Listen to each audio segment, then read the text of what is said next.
One theory that is something unique in regards to both liberalism, when compared to both liberalism and realism, is Marxism.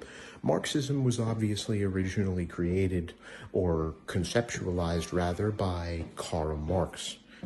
Karl Marx described a number of aspects of society through the lens of Marxism, and Marxism is also a very influential school of international relations as well.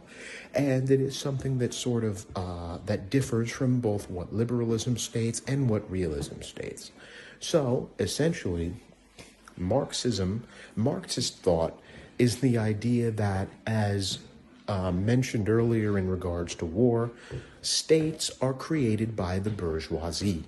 So, essentially, when you have a state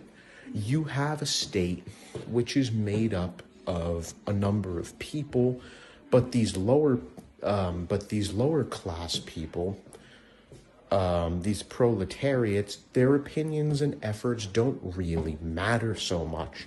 The state itself does not actually care about these people.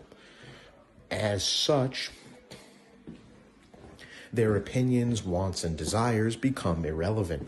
So every decision that a state makes, whether it be to wage war, whether it be to extract certain resources, whether it be to enact laws, are all viewed under through the lens of capital and capitalism.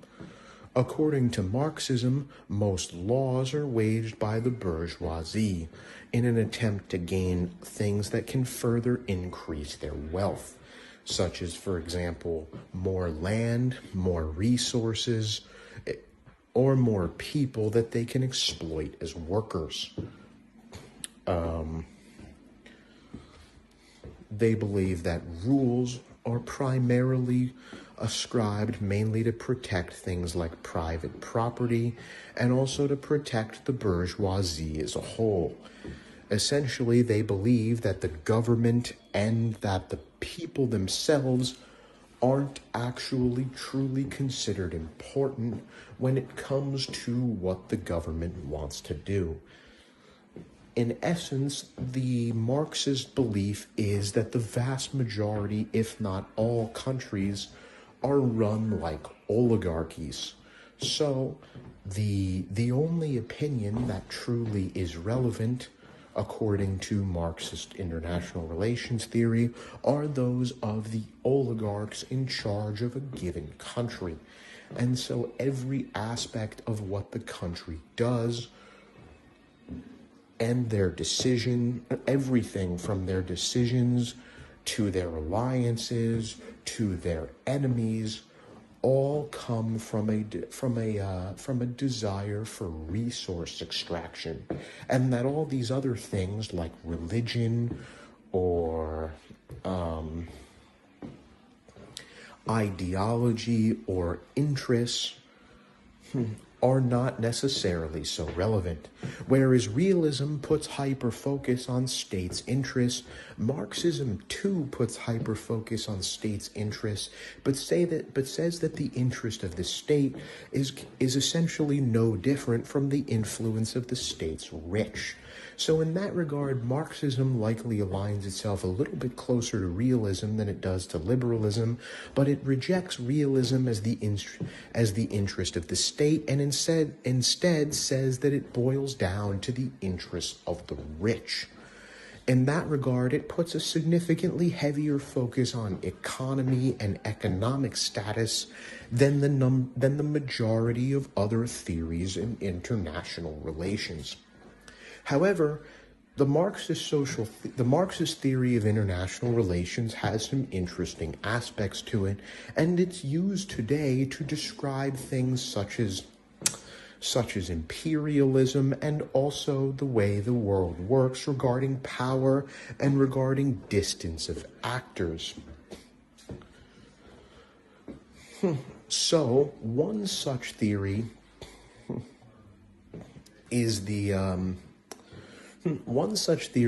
idea that the powerful countries in Europe, the United States, Russia, China, exploit countries in the third world mainly for their resources. This particular theory was originally coined in about the 60s when countries were trying to understand why South America didn't develop. And it was believed that these countries are willing to give up a lot of their resources and workers to more powerful countries, keeping them down and keeping other countries up. Another example of this is the three worlds theory. The three worlds theory states that there are three worlds. The countries that have things, the proximate countries, and then the countries that are exploited. This theory differs from the previous one in the sense that it's not wealthy countries doing the exploitation to poor countries, but rather it's bourgeoisie in all countries exploiting the poor all over the world. So it's essentially the idea that a working class American is just as exploited by the bourgeoisie as a working class person from the Congo. And in a place like Zimbabwe, a billionaire landowner is still a member of the bourgeoisie, even though his country is not. This is essentially the way that the Marxist theory defines imperialism. They look at it through the lens of economy, and they think that imperialism is what drives a lot of the state actions mentioned in realism. So they agree with realism in the sense that states go according to their own actions, but they think those actions are the result of the oligarchic bourgeoisie class pushing their interests forward.